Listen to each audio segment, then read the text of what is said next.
Assalamualaikum warahmatullahi wabarakatuh. Bertemu lagi dengan saya di mata pelajaran PPKN kelas 10. Bagaimana kabarnya hari ini anak-anak? Semoga kabar kalian semua sehat ya. Seperti biasanya sebelum kita mulai pembelajaran, lebih baik kita berdoa menurut kepercayaannya masing-masing dengan harapan semoga pembelajaran kita kali ini diberikan kelancaran dan manfaat di kemudian hari. Berdoa mulai. Berdoa selesai. Oke anak-anak, kali ini kita tetap di bab 3, yaitu masuk di poin C, di tata kelola pemerintahan yang baik.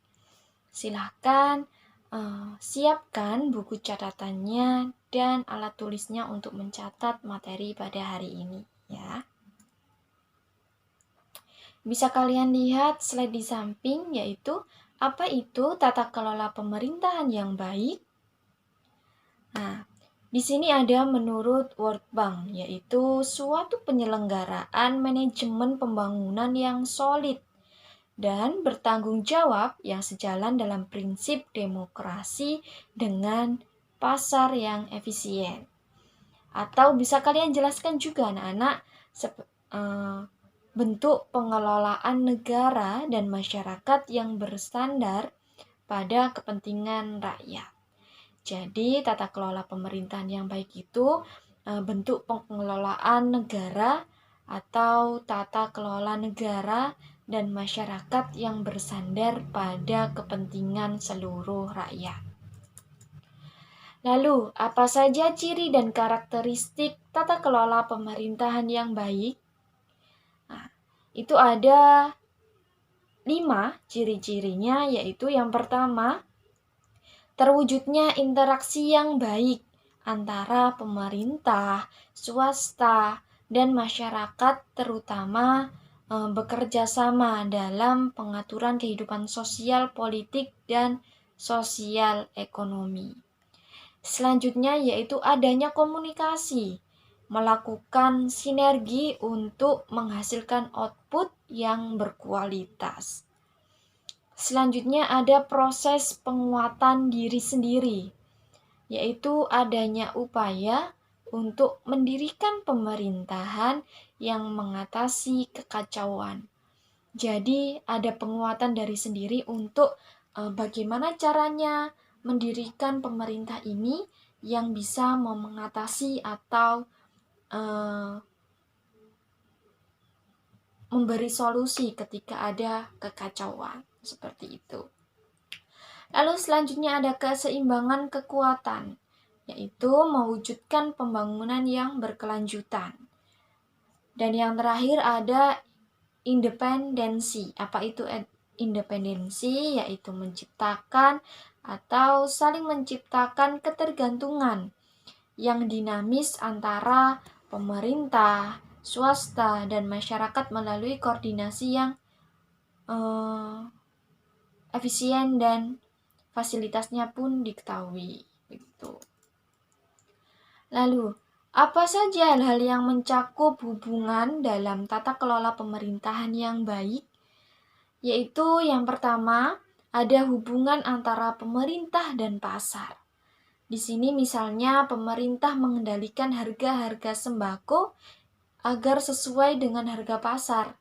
Jadi hubungan pemerintah dengan pasar itu tetap terjalin dengan baik. Lalu ada hubungan antara pemerintah dan rakyat. Apa hubungannya? Misalnya pemerintah memberi pelayanan dan perlindungan bagi masyarakat. Yang ketiga ada hubungan antara pemerintah dan organisasi masyarakat. Misalnya pemerintah memberi kesempatan kepada seluruh organisasi kemasyarakatan untuk berpartisipasi dalam pembangunan. Selanjutnya anak-anak ada hubungan antara pejabat yang dipilih dengan pejabat yang diangkat. Misalnya mengadakan pertemuan antara tokoh masyarakat, pejabat dan politisi, melakukan rembuk, melakukan musyawarah seperti itu. Lalu yang kelima ada hubungan antara lembaga pemerintahan daerah dan penduduk perkotaan serta pedesaan. Misalnya memberikan izin kepada penduduk desa yang bekerja di kota untuk tinggal. Lalu yang keenam ada hubungan antara legislatif dan eksekutif dalam membahas rancangan undang-undang. Yang terakhir ada hubungan pemerintah nasional dan lembaga internasional dalam menjalin kerjasama di segala bidang untuk kemajuan bangsa. Lalu anak-anak, apa saja persyaratan untuk mengimplementasikan atau menerapkan tata kelola pemerintahan yang baik?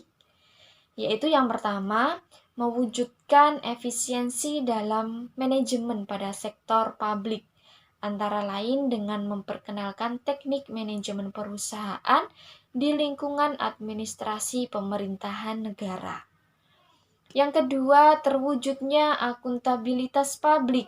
Sesuatu yang dilakukan oleh pemerintah harus dapat dipertanggungjawabkan kepada masyarakat tentunya.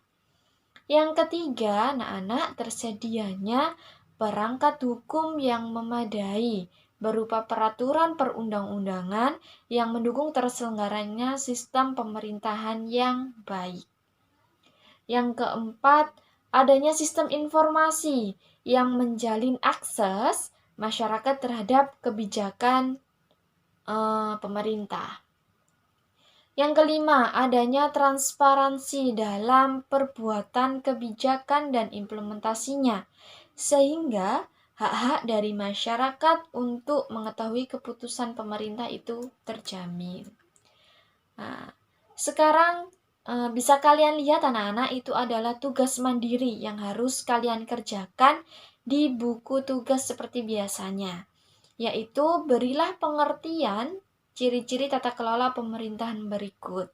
Itu ada demokratis, ada komunikatif, ada penguatan diri sendiri, ada keseimbangan, kekuatan, dan independensi. Silakan kalian cari pengertian dari masing-masing ciri tersebut. Setelah itu ditulis di buku tugasnya. Ya, itu tadi pembelajaran kita kali ini. Semoga bermanfaat untuk kalian semua dan bertemu lagi di pelajaran PPKN minggu depan. Tetap jaga kesehatan untuk semangat belajarnya. Ya, dari saya mohon maaf. Wassalamualaikum warahmatullahi wabarakatuh.